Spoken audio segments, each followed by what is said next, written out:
Magandang araw mga kaibigan. Ito po, good news para sa mga DDS. May pahayag po si Vice President Sara Duterte tungkol sa pagtakbo ng mga Dutertes sa 2025 senatorial elections. Ito, breaking news sa Manila Bulletin. Basahin ko Just in, ex-President Rodrigo Duterte, his sons Paulo and Sebastian will seek Senate seats in 2025. Ito yung statement ni Vice President. Kinote nila, lahat sila raring na tumakbo. 3 ang Duterte next year for Senator, says VP Inday Sara. Ako,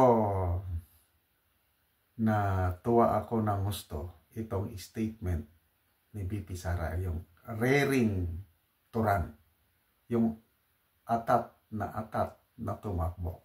Okay. Ako medyo nag-alanganin ako kay PRRD dahil sa edad niya. Mag-81 na ba siya?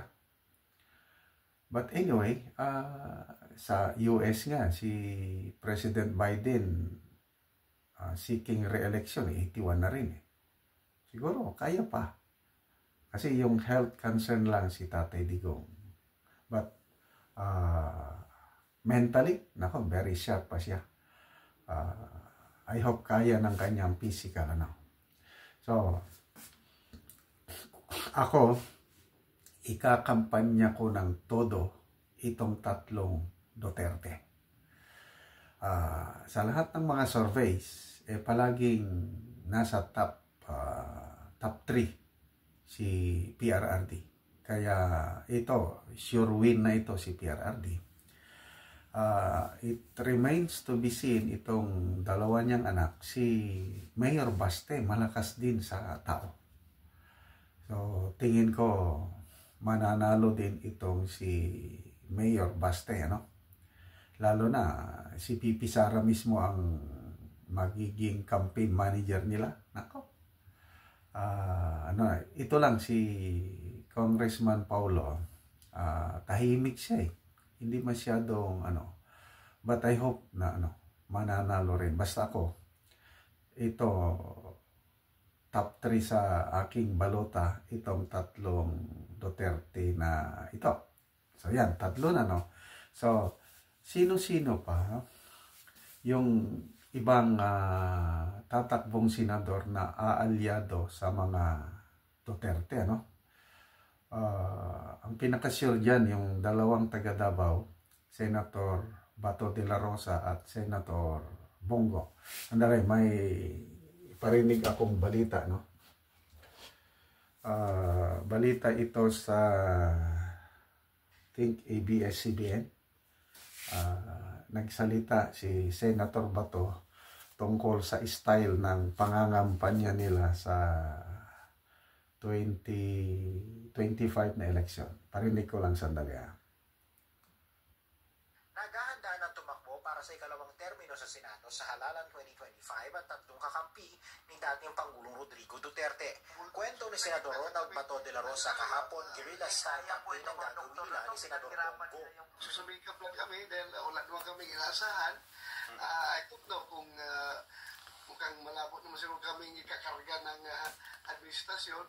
At hindi rin naman siguro kami acceptable sa opposition as of now. Yung standing opposition ngayon is yung Liberal Party. Hindi na isinama ni De La Rosa sa bilang ang isa nilang kapartido sa PDP na si Senate Majority Leader Francis Tolentino. Mahirap magsalita para sa kanya. Basta safe to say na kami ni Senator Bongo talagang magsasama talaga kami hanggang sa dulo dahil wala kami mapupuntahan. Kaming dalawa lang naman taga Davao talaga magsama-sama kami.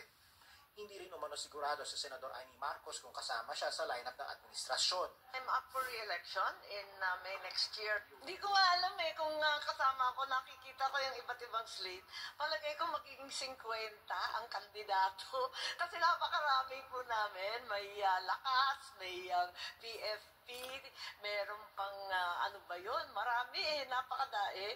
Kaya nalilito ako. Sa ngayon, wala pa silang usapan sa politika ni VP Sara. Ano man ang mangyari, ang aking paniniwala at pagmamahal para kay VP Sara ay mananatili. Anumang laban, anumang hakbang, ano bang hinaharap, ako'y kasama niya. Ayon kay political analyst Julio Tihaki, maaari magkaroon ng dalawang grupo sa oposisyon, ang Liberal Party at mga kakampi nito at mga kalyado ng mga Duterte. Naniniwala si Tihaki at isang kalyado mismo ng LP pwede magkampihan ang pangkat ng LP at administrasyon kontra sa mga Duterte. Mas may common ground ironically, ang BBM administration at ang traditional mainstream opposition, no? So ano 'yon? Dalawa actually yung main issue, and also this is something new, no? Na it has something to do with foreign policy, no? And geopolitics, no? So yung una is yung relationship natin, yung sigalot ngayon with China at ang relation natin with the United States, no? And the second one is yung issue ng pagpasok ng ICC. Malamang mag-a-align kami dyan sa issue na yan. Okay, so ayan ako. Senator Bato and Senator Pongo siguradong sasama dito sa grupo ng tatlong Duterte, so 5 na. So, Senator Francis Tolentino, hindi sigurado. Kaya sabihin na lang natin, out of utang na loob, kasi hindi senador si Tolentino kung hindi tinulungan ni Tatay Digong. Okay. So, sabihin natin, pasok pa rin si Senator Tolentino sa lineup. So, 6 na sila sa PDP. So, ito, si Senator Amy, confusing ngayon, namamangkat sa dalawang ilog eh. Parang gusto niyang mapasama sa administration slate. Naguguluhan siya dahil ang dami daw. Sobra 50 ang nasa lineup. So, wag na natin ibilang si Senator Amy. Ito na kung sino pa yung... Nako, si Attorney Vic Rodriguez pala. Ano sa tingin niyo? Palagay ko parang parang sa ngayon parang undecided pa si Attorney Vic. Kailang later on siguro itong palala ng palala ang hindi magandang nangyayari sa ating bansa, baka later on tatakbo yan bilang senador yan. Pang-7 na si si Attorney Vic Rodriguez.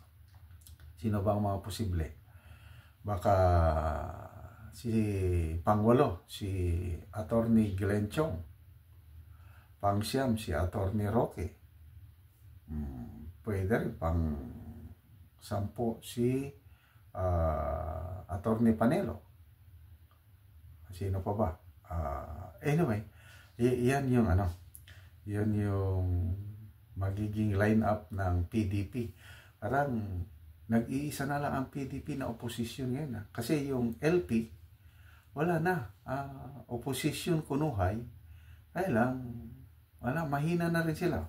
Si ex-VP Leni, ayaw niyang tatakbo ng senador. O sino pa ang mga pambato ng LP? Bam Aquino, wala na yan. Mar Rojas, wala na yan. Sino pa? I think, wala akong Shell Jokno, wala rin yan, basura din yan. Dilima, bring it on. Sige, tatakbo si ex-senator Dilima. Tignan natin kung may asim pa siya sa taong bayan. Para, yan magtapat na sila ni PRRD. Okay? Tignan natin sino ang mas mabango, mas mahal ng taong bayan, Dilima versus PRRD. So, ito po. Good luck sa tatlong Duterting ito. Sana matotoo itong statement ni VP Sara na 3 Duterte ang tatakbong senador sa 2025, and let's pray na mananalo silang lahat, and first time in history 3 mag-aama ang nasa Senado.